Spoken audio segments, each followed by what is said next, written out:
Welcome back, everyone, to our 9-month Ultimate World Cruise adventure. And today we go from one of the most amazing modern engineering marvels to an ancient gold mining city. Welcome to Living Phase 2.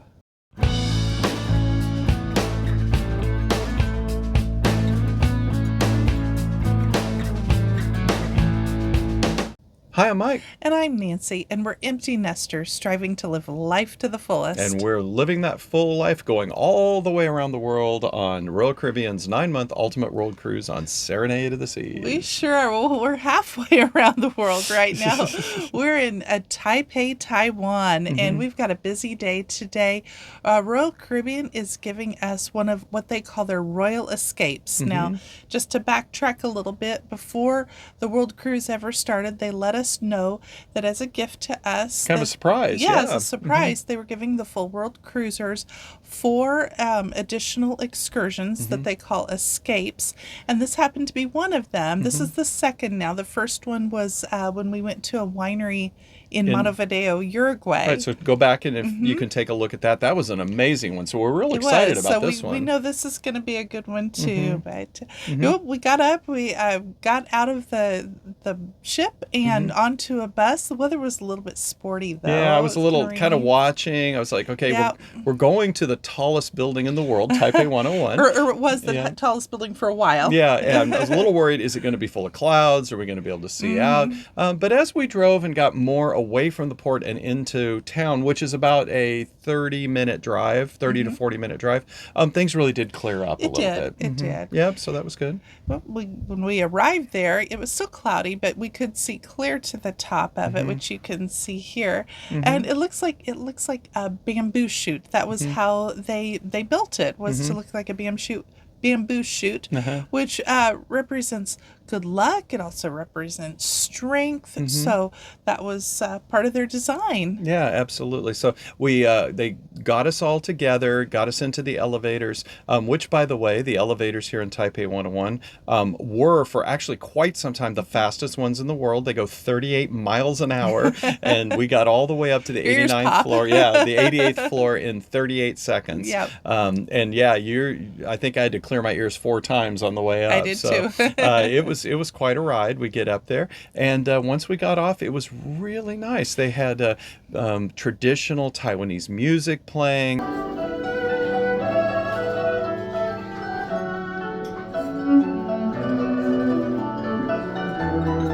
They had small little canapes or little snacks for us. Foods. Yeah, finger foods, and a beautiful view, of course. Right, lots of beverages too. Lots of tea was there. Yeah. But yes, that was very pretty too. We had a nice overlook of the city from there, and it was just beautiful. And I loved seeing how all the layers of the mountains. I found that to be really interesting to see just kind of one layer after the next and thought that was so pretty. But that was really only the beginning, because then we went from the 88th to the 89th floor, and up there they had all kinds of, I guess I'll say, stations set up. So That's they had a good way to describe it. So like they had one where we got to participate in a puppet show. They showed us a traditional Taiwanese puppet show, and they let us run the puppets. Yeah, and, little hand puppets. Yeah, Cute. it was really cute. Hi,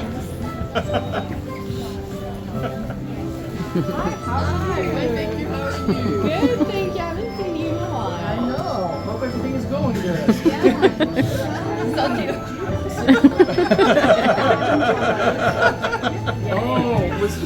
They had places where you could take pictures with different symbols of Taiwan. They had you got a picture with Baby Damper. Which maybe we should explain the damper, right? Okay, being the engineer that you are, I will let you describe that. So to keep the building from swaying, because this is a very, very tall building, and tall buildings have a natural sway to them, and this is probably the worst place in the world you could build the tallest skyscraper in the world. They have typhoons, they have hurricanes, the soil is not very good. So there is a natural, there's going to be a natural events that are going to happen that's going to cause this building to want to sway. And to counteract that sway, they have a 700-ton ball suspended from 4 cables that goes across 7 floors, and it's right in the middle of the building. And so if the building tries to sway one way, the ball will pitch over, and then that keeps the building from swaying. It's a damper. It's It dampens it. absolute engineering marvel. It's incredible to see. And it's such an engineering marvel that it has become the mascot of the building, and in fact, Taiwan overall. And it's called Baby Damper. That's this yellow, this yellow thing. I even got some video of they recorded back when the strongest typhoon has hit. I believe it was 2015, and the damper was swinging over a meter, going back and forth and counteracting, and it worked perfectly just as it was supposed to do. So it really is an engineering marvel, and that's why it's also one of the little symbols. And in fact, you got a Christmas ornament, right? I did. Of Taipei 101, and it's got Baby Damper It does. standing there next to the building. So that's. I don't their think little it's really a symbol. Christmas ornament, but I'm gonna put a little hook yeah, on it. I yeah. turn a lot of things into Christmas ornaments. Yeah. But So we went and had more overviews, overlooks of the city. We got to go to a corner of the building where you can, take pictures that look like it's all the way down.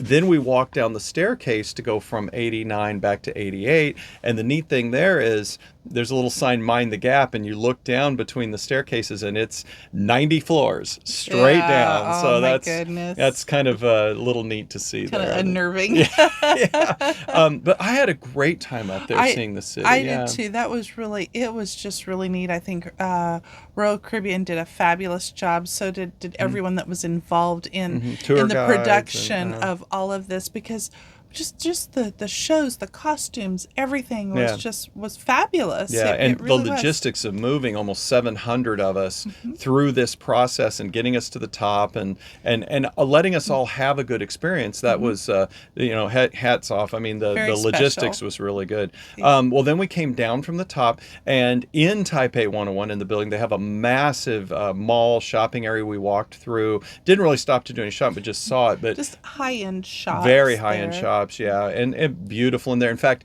a couple of us commented it looked like the Bellagio. It looked very similar did. to the Bellagio in Las Vegas. it yeah. We went out then, caught our bus to take us back to the ship because our day is not near over yet. No, it's not. So now we're going to go to this little old. Well, we went back to the ship, had a quick bite of lunch, then got back on a bus, and we're going to this little old village called Chiufen that's on a hillside. It's an old gold mining village, and Yeah, this so they was bussed us over really there, yeah. this is very quintessential. Yes, Yeah, yes. it was We so did make neat. one stop on the way to Chiufen, overlook. which is, they called it the nose of Taiwan. So it's the northernmost point of Taiwan. They took us out there, got some pictures of the overlooks and the rocks. There was a small temple there. But yeah, really the whole point here was to get to Chiufen, which we then arrived to. And you found out then there's 1 or 2 stairs. Just a few. I think if I remember right, there's 800 stairs to get to the top. Friends, I will tell you, this was more strenuous than climbing to the top of the Sydney Bridge in Sydney, Australia. Yeah. It Oh was, my stairs goodness. after stairs after It just stairs. kept going and Yeah. going. Well, halfway up, they did stop, and they had arranged to have a traditional tea at a tea house for us, which was a nice break halfway. It was. Yeah. It was very similar to the tea service that we had done the day before. Right. Well, that one we took 2.5 hours to do, Well- and you kind of got to learn how to serve the tea. And this one was a little more rushed. I mean, the lady served the tea for us, and it was good. The little tea cakes were good and things, but this one only took maybe 20 minutes, 30 minutes, and not. Again, nothing wrong with it, but it was really the one we had the day before, I think, was much more traditional and much more in line with what you would do at a tea ceremony, right? Right. But Yeah. this time was just to kind of give us all the experience Right. of it. And then we left and went continuing to climb to the top. We and, did. And you made it all the way to the top there's a small, because it is a town, right? And there's an elementary school all the way at the top that has kind of a gate there. And we made it all the way to there. And then we started working our way back down. A few things about Chiufen. It is It is a tourist town now. It was traditionally, or in the past, a gold mining village. And the gold mines have shut down. So they have really shifted over to be more of a tourist attraction. Now, when we say that, I think sometimes saying something's a tourist attraction can have a bad connotation for some people. However, I found this interesting in that 90+% of the people who were in Chiufen were Taiwanese. Well, we were there on a Sunday, and so Sunday is when a lot of locals come and do their shopping. And so then they certainly weren't all touristy type shops. There were very local shops where people could buy their groceries, their meats, or whatever it is, their vegetables, whatever it is that they wanted to get. A lot of restaurants for people to eat out at, and so yes, we were tourists there, and a lot of tourists do come there, but not just cruise ship tourists or something, or foreign tourists. It is a place where a lot of Taiwanese will come. A few things to learn here.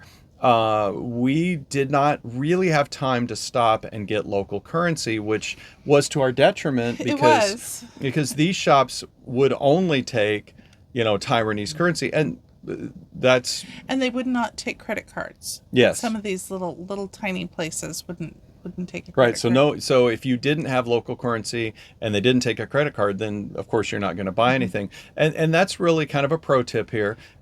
Once you get outside the region of the Americas, a lot of times American dollars will be taken in South America and places like that. You do need to make sure that, be you from Europe or wherever you're from, you do make that stop and either exchange money or, as we do, stop at an ATM, take out money in the local currency, and there you will get the best exchange rate possible, the bank-to-bank exchange rate. So just make sure you get a little bit of local currency. So we walked around the city. We then walked all the way back down those stairs, and that took a little bit to get back.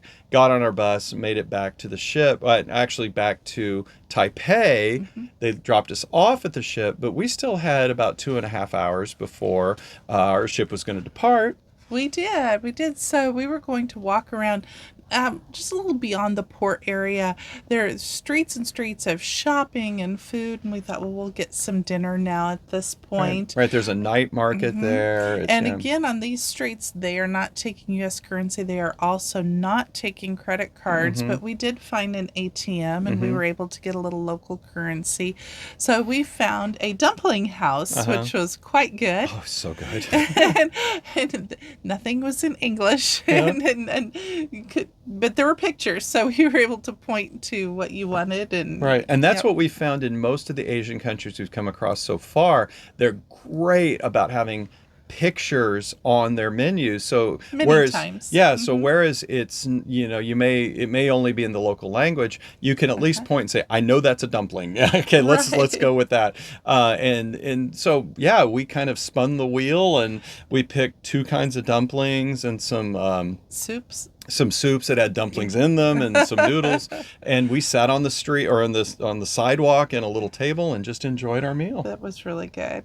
It was excellent. I enjoyed that a lot. Yeah. We walked a few shops down, and we had some milk tea, which is kind of like a bubble tea or a boba tea. Yeah, and that was delicious. Yeah, and just enjoyed walking around in the evening in Taipei, and we found a neat shop though that was a claw shop. Yes, that's right. So it was all those claw machine games, and it was dozens and dozens of those, and we walked through and looked at each one. They had everything. You could get bags of Doritos, you could get electronics, you could get toys. I mean, all kinds of stuff in there. And I guess this is a very popular thing in some of the Asian countries. Use a claw to get a bag of chips. Yeah. Okay.